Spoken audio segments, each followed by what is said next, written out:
Good morning. We are extremely pleased that you are here. It is good to come together for the purpose of co-creating. Do you agree? Yes. You are enjoying your leading edge position? Yes. You are enjoying how life calls new desire forward in you? You are enjoying that natural expansion of your own desire? You like clarifying it? You like tuning to your desire? Do you realize that that is what deliberate creating is? It's lining up with your desire. You like knowing that you are the creator of your own experience? Do you? Not so much, huh? Well, we know, we watch you. At first it's invigorating to realize that you create your own reality until you see what a mess you're making of it. And then you'd like to blame someone else. It's mother. Well, we like knowing that you create your own reality, and we like you knowing that you do. And the more consciously aware you are of that, then the happier your day-to-day experience is. The less you need things around you to be a particular way so that you can merely observe good feeling things and feel good.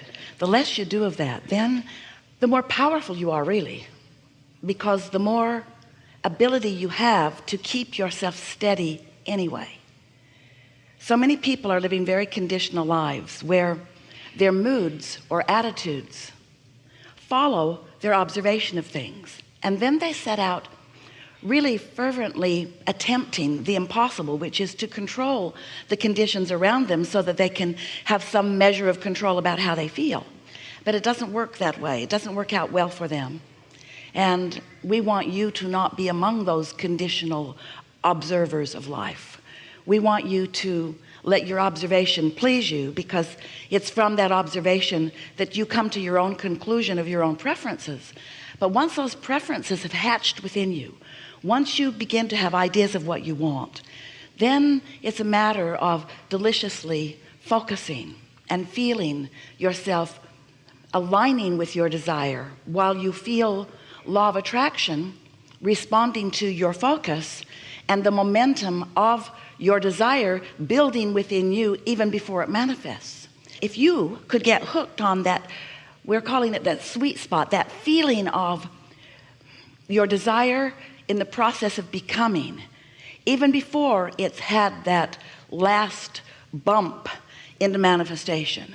If you could love it in the becoming, then the satisfaction that you're going to feel when it becomes is going to knock your socks off. And not only that, not only are you going to have so much more satisfaction as it unfolds, as it makes that last movement into where you can see it and hear it and smell it and taste it and touch it, but all the way along the way, even before it was visible to you, it was known to you by your enthusiasm for it. It was known to you by your appreciation of the idea of it, but it was not visually translatable quite yet. You couldn't hear it or see it or smell it or taste it or touch it, but you still felt the joy of its becoming.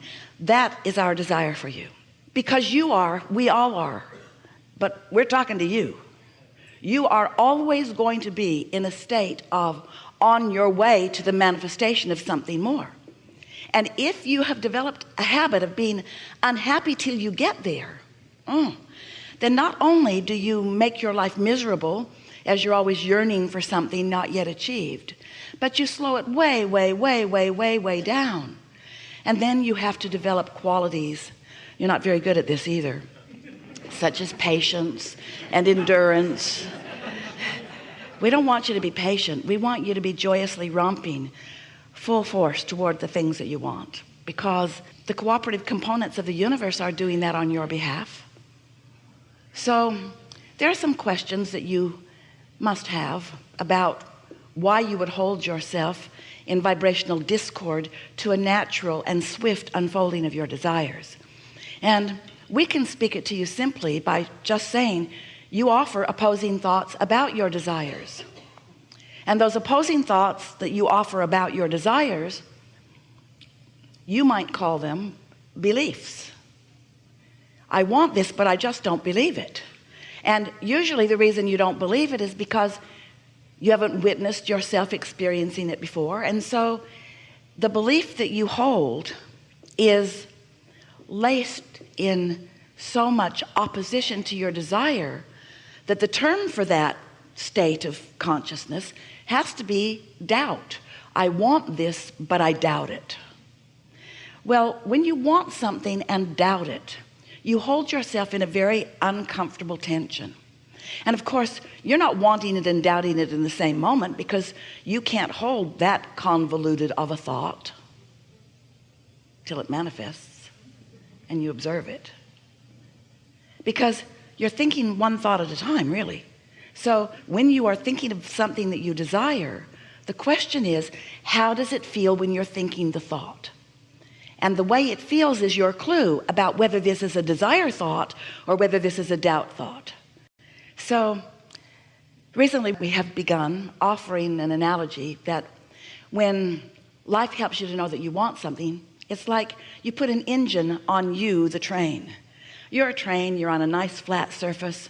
There's no hill to climb.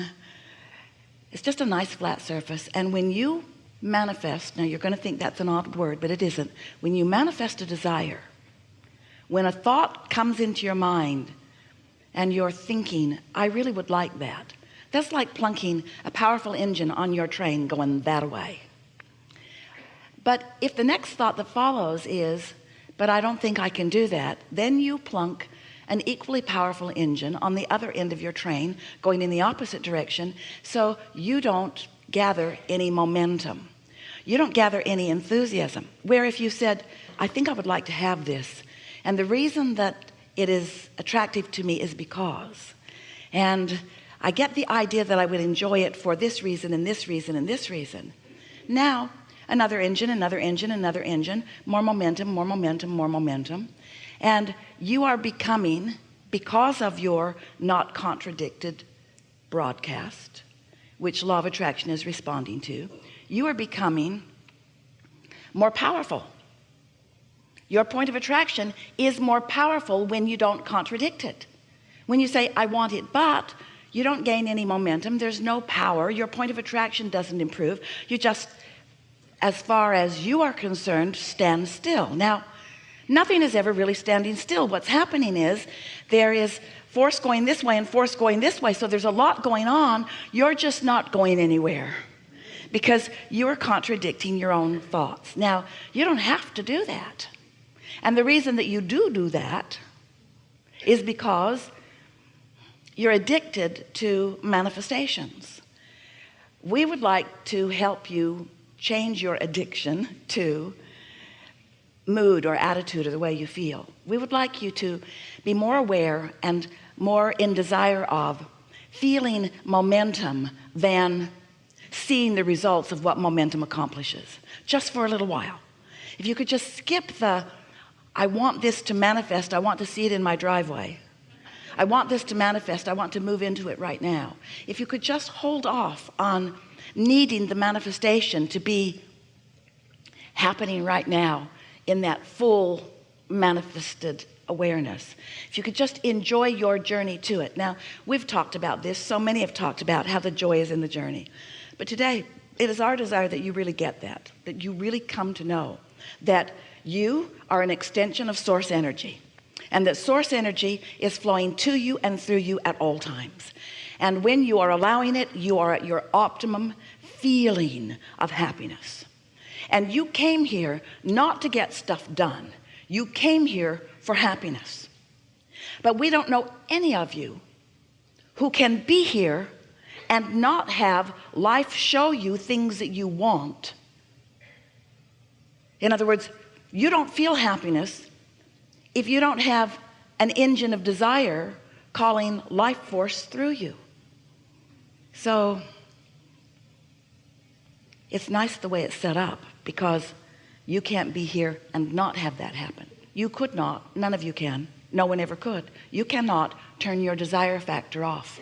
You can't turn it off, because the contrast that you're living in is just causing you to focus and get those juices flowing. You can't turn that off. But you've got a choice about whether, since the desire is flowing through you, you have a choice about whether you join the desire and let the momentum go and let your desire naturally unfold, or whether you, in human terms, use all of your wisdom and all your objectivity and all your long practice in order to prove to yourself that this desire that you hold is not possible, because engine, because engine, because engine, because engine. You are too smart for your own good. You've gathered up too much fact to contradict your own desires. When you're little, you don't, though. When you're little, you just want unabashed until the big ones get you. Till they teach you objectivity, till they teach you what real life is about, till they teach you that you just don't get what you want just because you want it. But that's just their point of view. So we are eager to talk with you about whatever matters to you.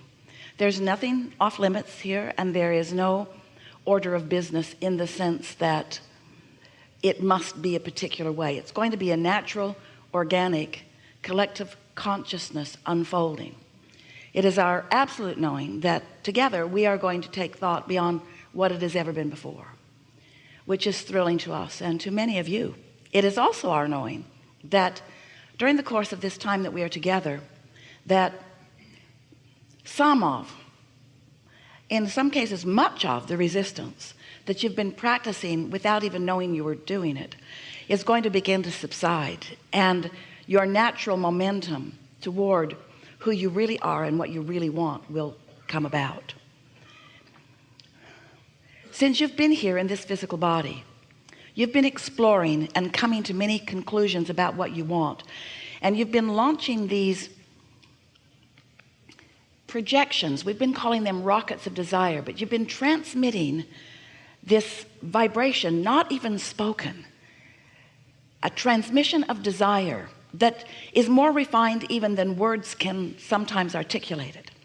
So you've been launching these rockets of desire, and the source within you has gathered them, is holding them, is knowing them, is being them. And because your own inner being is the knower and the holder of your true desires, law of attraction is responding to that. You might call it a collection of desires. And law of attraction being the engine of the universe, law of attraction responding to those desires means that you have, whether you know it or not, and whether you like it or not, you have expanded that far into more. You have evolved vibrationally while you may not have yet caught up with it in terms of your physical manifestation. You might not be able to see it yet, but it exists just the same, and your inner being is the evidence of it. And more important, the mood, the attitude, the knowing, the vibrational stance of your inner being is the proof of it. So when you accidentally, usually, or deliberately stumble into or walk deliberately into thoughts that cause you to feel happiness, that means you have joined that broader knowing of the source within you, and you are, for the time of that happiness, a perfect vibrational match to the expansion that you have created through the contrast that you've been living.